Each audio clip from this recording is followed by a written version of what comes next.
રાજકોટ જિલ્લાના ધોરાજીના માર્કેટિંગ યાર્ડમાં હોલસેલ ભાવમાં લીંબુનો ભાવ આસમાને તો ધોરાજીના માર્કેટિંગ યાર્ડમાં શાકભાજી જેવા કે લીંબુ 175 રૂપિયા કિલો, ટામેટા 15 કિલો, કોબી 40 રૂપિયાનું આખું જબલું, આદુ 40 રૂપિયા કિલો, ભીંડો 40 રૂપિયા કિલો, રીંગણા 20 થી 25 કિલો, બધા શાકભાજીનો ભાવ હોલસેલમાં છે અને આ શાકભાજી વેપારીઓ પાસેથી વેચાણ માટે જાય છે, ત્યારે ખર્ચ બગાડીને નફો લગાવીને બજારમાં શાકભાજીના અલગ અલગ ભાવથી વેચાણ થાય છે। હાલ ઉનાળાની કાળઝાળ ગરમી અને રમજાન માસ હોય તેને લઈ લીંબુનો ભાવ આસમાને પહોંચી ગયો છે। લીંબુનો ભાવ કિલો દીઠ 200 રૂપિયામાં માર્કેટ કે લારીઓમાં લીંબુ વેચાઈ રહ્યા છે। આગામી દિવસોમાં હજુ પણ લીંબુનો ભાવ કિલો રૂપિયામાં 300 થી 400 થવાની શક્યતા સંભાવના છે। તો શાકભાજી વાવતા ખેડૂતોને પોષણક્ષમ ભાવ શાકભાજીમાં નથી મળતા, જેને કારણે શાકભાજી પકવતા ખેડૂતો અન્ય પાકોનું વાવેતર તરફ વળ્યા છે। તેને લઈને શાકભાજી ઉત્પાદનમાં ફરક પડ્યો છે અને અન્ય સિટી કે બહાર ગામથી શાકભાજી મંગાવી પડી રહી છે, તેવું હોલસેલ કે રિટેલ વેપારીઓ જણાવી રહ્યા છે। જયંત વિજુડા, ધોરાજી।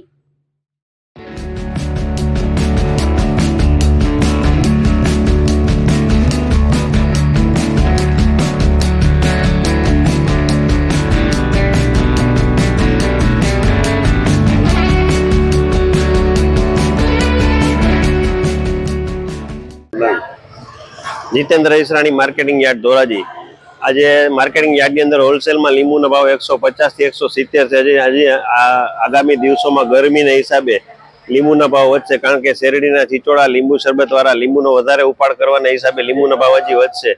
રિટેલમાં લીંબુ હજી હોલસેલમાં 200 ઉપર જશે અને રિટેલમાં કદાચ 250-300 પહોંચવાની શક્યતા ખરી। બાકી શાકભાજી યથાવત છે, પણ લીંબુના ભાવ વધવામાં છે। મારું નામ રમાબેન છે।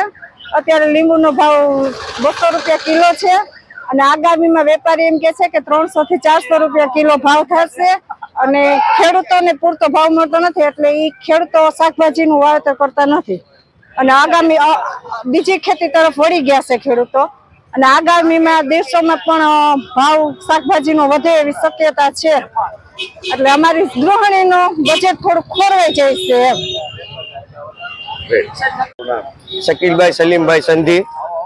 લીંબુ અત્યારે 200 રૂપિયા કિલો ફૂગી ગયા છે। આવનારા દિવસોમાં હજી લીંબુ 250, 300, 400 રૂપિયા સુધી થઈ શકે છે। 160 થી 150 ની અંદરમાં અમને લીંબુ આવે છે, તેના અંદરમાં બગડેલો માલ જે કાંઈ નીકળે એ અમારા ઉપર હોય છે। કિલે 10-20 રૂપિયાના ગાળા ઉપર અમે લીંબુ વેચી રહ્યા છીએ અને શાકભાજીના ભાવમાં વધારો જે છે તે અન્ય કોઈ પણ ખેડૂત શાકભાજી વાવી નથી રહ્યા, તેમને પૂરો વળતર નથી મળી રહ્યો, તેના લીધે તે બીજું વાવેતર કરે છે। અત્યારે લીંબુની અંદરમાં રસના ચીચોડાવાળા, ઠંડા પીણાવાળા, ઘર વપરાશમાં એટલા લીંબુ વપરાય છે, એટલે તેના લીધે 200 રૂપિયા કિલો લીંબુ પહોંચી ગયા છે। પછી એની બોલું। મારું નામ Narendra Rupchand Israni, marketing yard commission એજન્ટની દુકાન છે। લીંબુ 170-75 રૂપિયા કિલો છે। બટેટા 15-17 રૂપિયા કિલો, કોબી 50-60 રૂપિયાનું 10 કિલોનું જબલું, આદુ 50 રૂપિયા કિલો છે। ગુવાર 70-75 રૂપિયા કિલો છે। કાકડી 22-25 રૂપિયા ભાવ છે। અહીંયા ખેડૂત કંટાળીને માલ ઓછો થઈ ગયો અને માલની પૂરતી આવક છે નહીં, માલ અત્યારે બહારથી બહુ આવે છે। ભીંડો વેચાણો 40 રૂપિયા કિલો। અત્યારે બકાલું સરેરાશ બહુ મોંઘું નથી, બહુ સસ્તું નથી, સરેરાશ ભાવ બહુ સારો છે।